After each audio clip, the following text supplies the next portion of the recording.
विरोधात मोर्चा काढला। हे बघा, काही करायचं, मी तुम्हाला एक उदाहरण देतो. इथे एक जिजाऊ म्हणून सोसायटी आहे, मोठी सोसायटी आहे मुंबईतली. अनेक मराठी माणसांवर तिथं अन्याय झालेला होता. मी त्या संदर्भात मीटिंग घेतली. LNT सारख्या नामांकित कंपनीबरोबर करार करायला सांगितला. 2-2 वर्षाची भाडी ॲडव्हान्स द्यायला सांगितली आणि 6 महिन्याच्या आत जर प्रोजेक्टने गती नाही पकडली तर त्या ठिकाणी शासकीय ज्या आमच्या एजन्सीज आहेत, जसं म्हाडा आहे, MMRD आहे, मुंबई कॉर्पोरेशन आहे, त्यांच्या ताब्यात देण्याच्या संदर्भातल्या सुद्धा अटी त्याच्यामध्ये घातल्या. LNT बरोबर करार किती तारीखला झाला? 4 तारीखला. आणि तिथं स्थानिक आमदारांनी भूमिपूजन कधी केलं? 2 तारीखला. म्हणजे लोकांची फसवणूक करणं हा एक त्यांनी नवीन मंत्र घेतलेला आहे. झोपडपट्टीतल्या लोकांना तुम्ही कधी घरं देऊ शकला नाही, 12-12 वर्ष त्या बिल्डरवर कारवाई करू शकला नाही, आणि आता कुठेतरी त्यांना त्यांची भाडी मिळायला लागली. त्यांच्या जीवनामध्ये कुठेतरी आता आशेचा किरण दिसायला लागला. त्याला तुम्हाला राजकारण सुचतं? या झोपडपट्टीचं टेंडर तुम्हीच काढलेलं होतं ना, अटी शर्ती त्याच आहेत. काय ऑब्जेक्शन आहे तुम्हाला?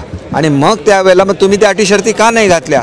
हा सुद्धा प्रश्न आहे. लोकांच्या हातात द्यायचं की त्यांना कायम झुलवत ठेवायचं? असंच करून कोकणामध्ये सुद्धा केलं. लोकांना विरोधाला विरोध करायला लावला, विकास झाला नाही. शेवटी लोकांनी सुद्धा जागृत झालं पाहिजे. माझं तर असं म्हणणं आहे की धारावीतल्या लोकांनी सुद्धा जागृत झालं पाहिजे की ज्यावेळेला तुम्हाला घरं मिळत आहेत चांगली, त्यावेळेला तुमच्या अडचणी असतील थेट सरकारकडे मांडा. सरकार प्रत्येक वेळेला अडचणी दूर करत असतं आणि जगातला सगळ्यात मोठा हा एशिया खंडातला आणि झोपडपट्टीच्या संदर्भातला जगातला सगळ्यात मोठा प्रकल्प इथं होत असताना आणि आमच्या अनेक गरीब लोकांना अनेक वर्षानंतर न्याय मिळत असताना केवळ स्वतःच्या राजकीय स्वार्थापोटी हे सगळं केलं जातं आहे. अशी मी एका ह्याचं उदाहरण तुम्हाला दिलं, अशी मी अनेक उदाहरणं देईन की ज्या ठिकाणी डेव्हलपरना 12-12 वर्ष नोटिसा नाही दिलेल्या. आमचं सरकार आल्यानंतर आम्ही त्यांना नोटिसा दिल्यात आणि त्यांना जागेवर आणलं आहे. आणि पुढच्या काळामध्ये असे जे डेव्हलपर असतील जे मराठी माणसावर आणि मुंबईतल्या माणसावर अन्याय करतील, त्यांचे प्रोजेक्ट काढून घेतले जातील आणि ते आमच्या शासनामार्फत पूर्ण केले जातील.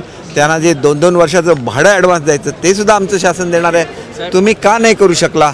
हा प्रश्न लोकांनी त्यांना विचारला पाहिजे, एवढीच माझी अपेक्षा आहे. चौकशी लावण्यात आलेलीची माहिती समोर आलेली, ही नेमकी चौकशी कशासाठी लावली आणि कोणाची? ECBची चौकशी लावली. अँटी करप्शन ब्युरोकडे ज्या अधिकाऱ्यांच्या विरुद्ध कंप्लेंट्स आहेत.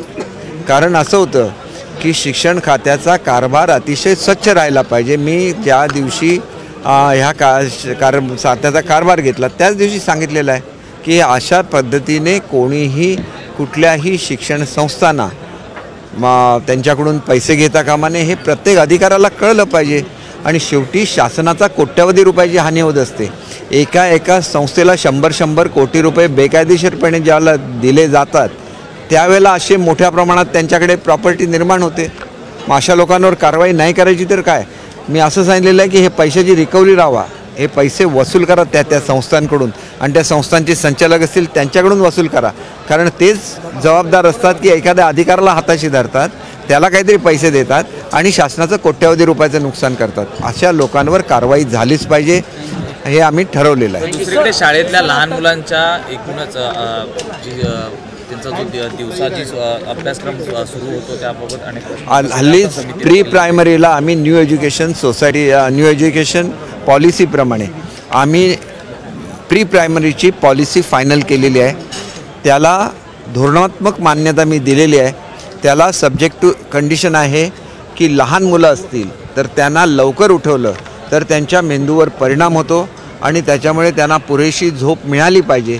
त्यांचं टायमिंग काय असावं या संदर्भातसुद्धा पेडियाट्रिक असोसिएशन ऑफ इंडिया आणि चिल्ड्रन सायकॅट्रिस्ट असतील यांची कमिटी नेमलेली आहे आणि ते जे सुचवतील ते टायमिंग हे शाळांना कंपल्सरी असणार.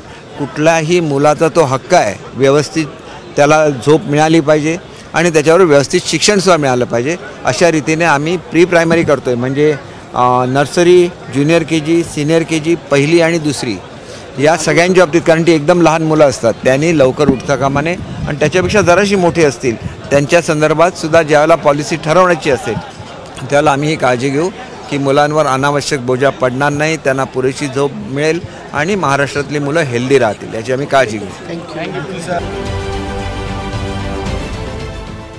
देश विदेशातील प्रत्येक घडामोडींचे लाईव्ह अपडेट मिळवण्यासाठी आता साम टीव्हीच्या सर्व सोशल मीडिया प्लॅटफॉर्मला लाईक, फॉलो आणि सबस्क्राईब करा. तसंच सर्व नोटिफिकेशनसाठी बेल आयकॉन प्रेस करायला विसरू नका.